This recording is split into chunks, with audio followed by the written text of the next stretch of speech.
there is a statement which says that building Trump Towers has 52 stories, right?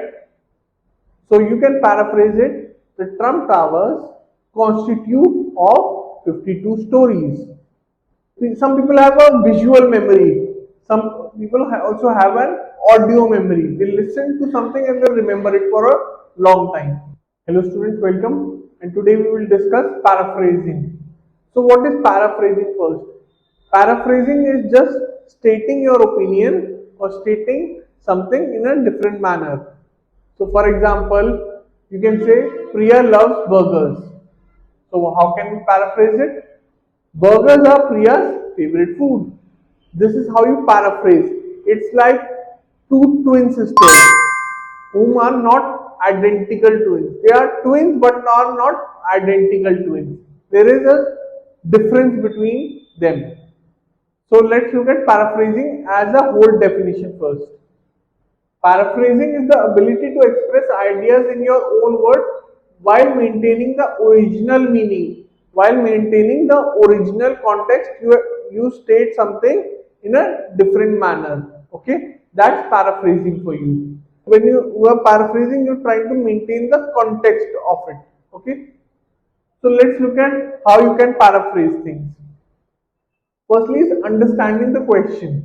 You have to understand the question. What does it entail to? What is it asking? Is it asking or is it stating something that can be paraphrased? Certain things can be paraphrased, certain things cannot. For example, Paris is the capital of France. How can you paraphrase this? Try to paraphrase this. Paris is the capital of France. Do you think it can be paraphrased or it cannot be? So first understand the question, the context of the question, and then try to paraphrase it. Secondly is using synonyms. Now using synonyms or similar meaning can definitely help you in paraphrasing the statement. So for example, when I say Paris is my favorite place, I can also say I am fond of Paris. I am fond of visiting Paris. So using synonym while the context fits is very important. Okay. Identification of key information. Obviously, key information should be identified. Again, it again asks you what the question is. How can you identify key aspects of the question or key aspect of the statement, and then you paraphrase it in different ways. So for example, if there is a statement which says that building Trump Towers has 52 stories, right? So you can paraphrase it. The Trump Towers constitute of 52 stories. 52 stories is the key information. So you have to identify the key information and then paraphrase it around that. Building vocabulary.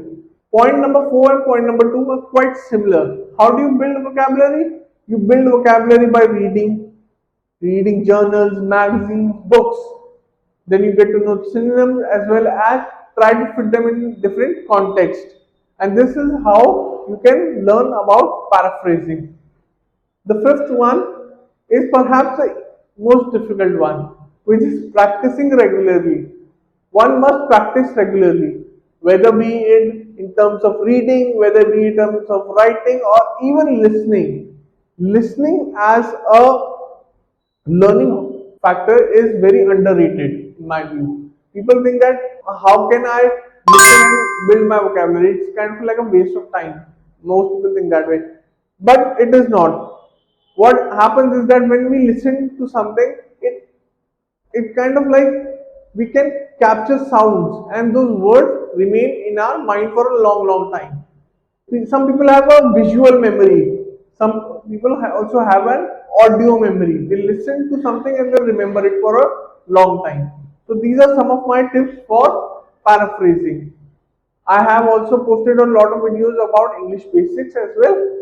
So if you have any further questions, please let me know. And thank you for watching this video, and I will see you in the next one. Bye. So if you like this video, please make sure to hit the like and subscribe button